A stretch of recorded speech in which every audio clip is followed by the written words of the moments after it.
This is Ian Lamont. I've been an independent publisher on Amazon for more than 10 years, and today I'm going to show you how to upload a new ePub file for an Amazon KDP ebook. If it helps, please take a moment to like the video and subscribe to my channel. Let's get started. So this is the ePub that I need to update. This is an Amazon KDP. It's a pre-order, and I discovered that there's an error in the ePub file, and I'll briefly show you what it looks like.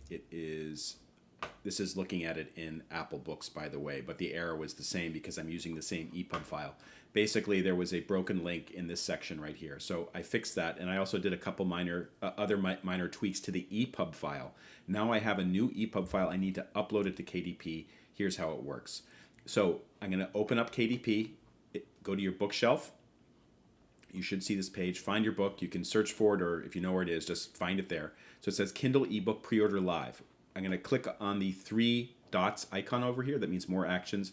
It says edit ebook content. That's what I want. Okay. So some things you can change, some things you can't on this page. So right now it says, oh yeah, your manuscript was uploaded successfully. The problem is that I now have a new version of the same manuscript. So I'm going to upload manuscript. I'm going to find it. It's in here. Let's see here. Press files final, ePub.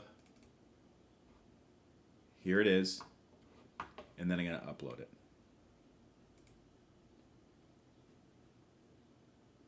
It might take a little bit of time. And then one other thing I want to say is that you're going to need to preview it again.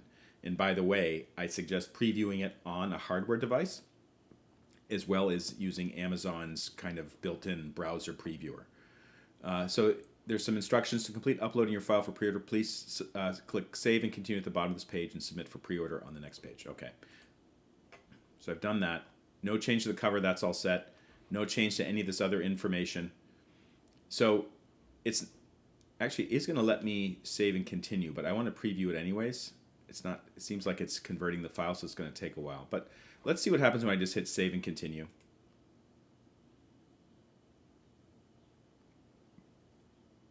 So I'm preparing my files. I think it might force me to preview again.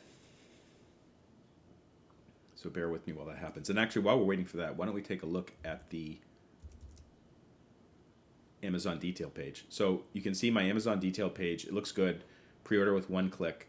And basically, once I upload the new ePub, it's not going to turn this page off. It'll still be available for pre-order using the, and let's say that I didn't go through the steps of actually confirming it.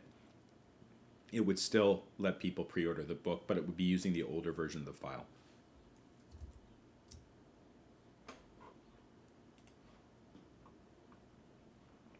All right, it's taking a long time. So let's take a look at this launch previewer. I'm nervous about that. We found 8 possible spelling errors. And what I discovered before, I actually did another video about this, the spelling errors are almost all related to issues with Amazon Kindle, this previewer tool, having a problem determining what URLs are. I don't know why it just picked out this little bit of information in the copyright page, but it's just wrong. You can go through that and take a look again, and almost all of these are related to the same issue. There's another one. It's not a spelling problem, it's a URL, so of course it's not spelt right. Any case, this looks good to me. I've already previewed this several times, so I'm going to accept that. Save and continue.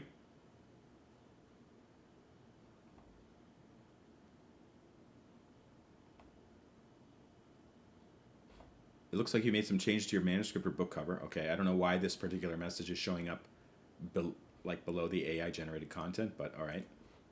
I confirm that my answers are accurate.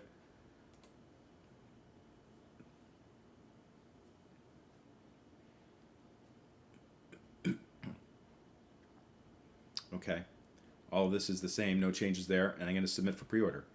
So basically, it's going to show me a message like, hey, it's being,